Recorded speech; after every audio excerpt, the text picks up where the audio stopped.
In this episode of Throwback Thursday, Dr. Liz shares the rare case of being a doctor and a patient, her mental battle for being in both situations.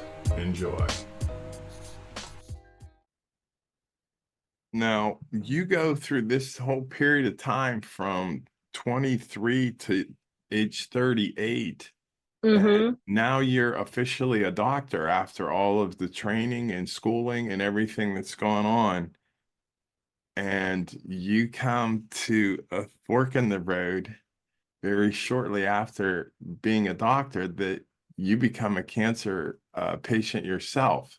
Now, That's right. it's kind of interesting. How does the situation with your health progress to the point that you're doing diagnoses on patients and you turn the diagnosis on yourself? And do you know it before somebody officially tells you there's a scan? And then also, when you know it, what was going through your head? Wow. So I was a breast consultant surgeon. I think you guys call that residence. And I never checked my breasts. I never thought I'd get breast cancer. I think, like most people listening, we don't check ourselves regularly. I'd had a couple of breast cysts and I just saw another lump and I thought it was a cyst, a little ball of fluid. It's nothing to worry about.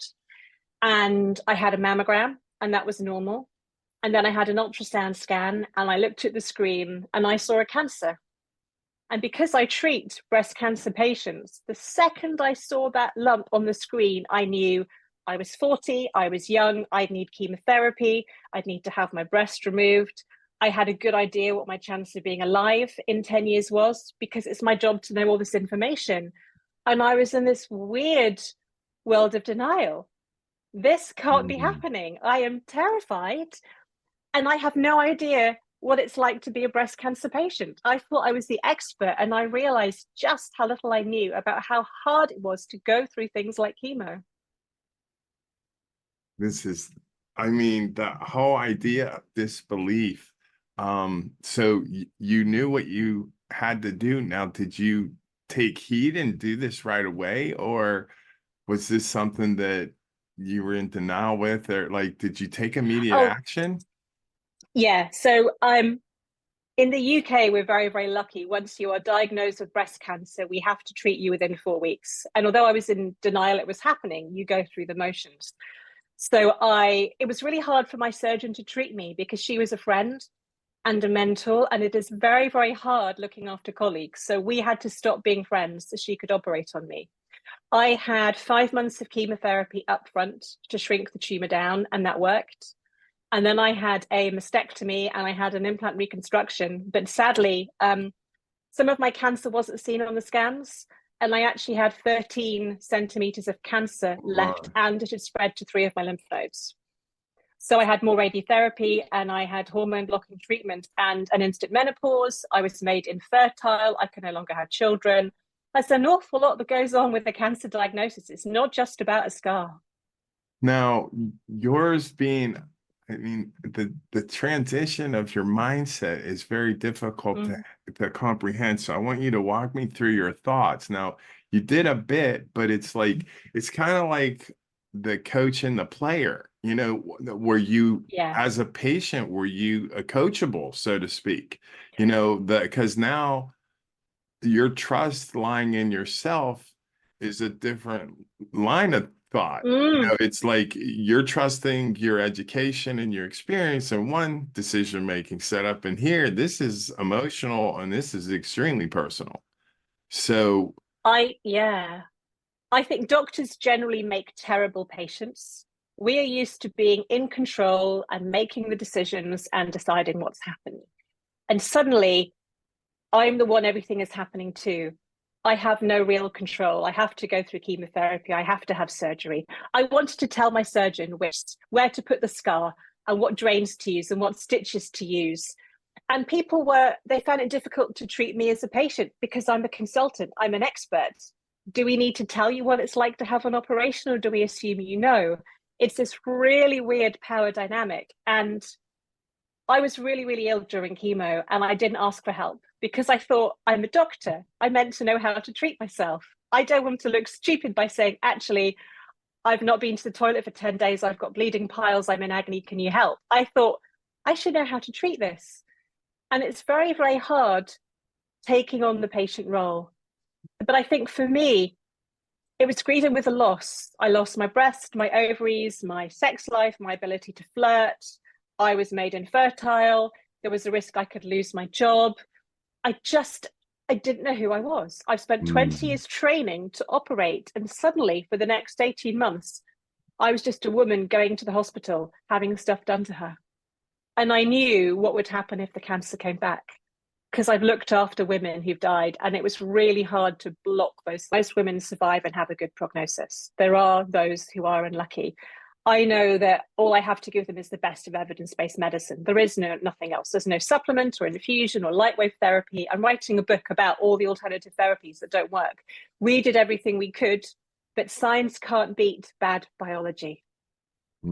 It's just chance. It's unlucky. We cannot predict who it's going to happen to. And I know, I've had breast cancer 3 times now. All I can do is my best. I can eat well. I can exercise. I can look after my body. It might still come back, but that's out of my control. And trying to let that go and say, this has happened to me. I don't need to spend money in clinics in Mexico because it doesn't work. I've had the best medical treatment, and now it's up to chance. But that is quite hard to get your head around. It's definitely a different emotion for sure.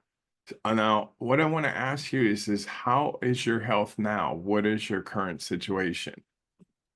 So my cancer came back the first time in 2019, and side effects of surgery meant I had to retire. I lost my job, and I had another recurrence on my chest wall last summer. And I'm now on lifelong treatment for that. I get injections in my bum every month, and I'm on a mild dose of chemo to stop it coming back as incurable disease. But at the moment, I'm okay. I've had to find new ways to fill the days and find another way to help people, and that's been tough.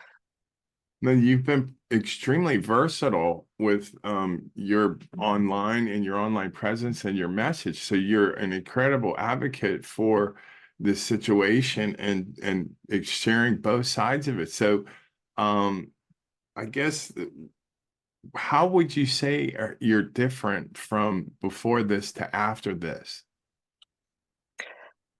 I think I had no idea what it was like to be a patient and to realize that cancer is a diagnosis for life. And there are so many things that change. And I realized when I was diagnosed, there is so much misinformation out there, and women are terrified asking questions online and they don't know where to get the answers to. And I realized that by sharing my own experiences as a doctor and a patient, I can make it all a lot less scary.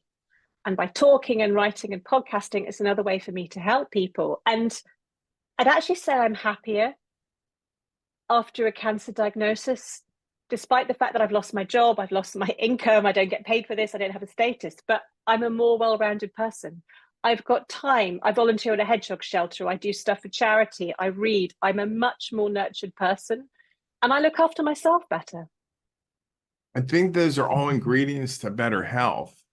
Because my experience from going through cancer was when my mindset was in a better place, everything just seemed to go my way. And it sounds like the hardest part I think a cancer patient goes through is the loss of identity.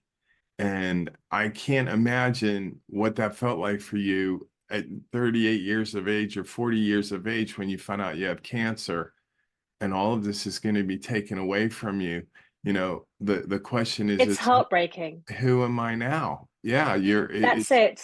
It's just like there's a different experience altogether that I think cancer patients experience that way. Now, what I want to touch on is you're doing these things and share with me some of the stuff that you're doing on your YouTube channel and how you're drawing attention, because you just shared a whole bunch there with not having your job anymore and not being paid for it. And it's like a lot had happened from what we left off from you going through treatment and being a patient. So where are we at with that now? So it all started when I was having chemotherapy back in 2015. And my husband suggested, why don't you start a blog? And at the time, there weren't many, and a lot of them were quite scary, like poison/burn. And I just started writing. And off the back of my writing, I had doctors and nurses following me on Twitter saying, "Thank you for explaining. I didn't realize what it was like for my patients." And that led to me being asked to do a TEDx talk in Stuttgart, talking about my experiences, which led to more talks. And I've talked from groups of 7-year-old boys to the CEOs of private health insurance companies, just trying to use my experiences to say it's the little things that can make a huge difference to cancer care. When I was diagnosed, Vince, I bought 10 books written by cancer patients. I'm an expert, but I didn't know what it was like to be a patient. And I was shocked at the questions people were asking in forums, like, is it safe to have sex during chemo? Because I'm scared my husband's hair is going to fall out. So I thought, well, I can use my knowledge to write a book. And that book led to people asking me online, can you explain this for me? And I thought, well, okay, I can do a video on that. And now I kind of see myself as bridging that gap between what your doctor tells you and what you're looking for online. It's evidence-based. You can trust me. I don't make it scary. And that's what I'm doing on my YouTube channel and with my podcast, just answering people's questions. Dr. Liz is a true warrior in life. Her resilience to press on for greater meaning is an inspiration to all of us. If you enjoy this episode, just imagine what a male felt like having breast cancer. Listen to Vance Stack's story. Join our cause and become a Leave Your Mark sponsor and experience real inspiration. Click the link below.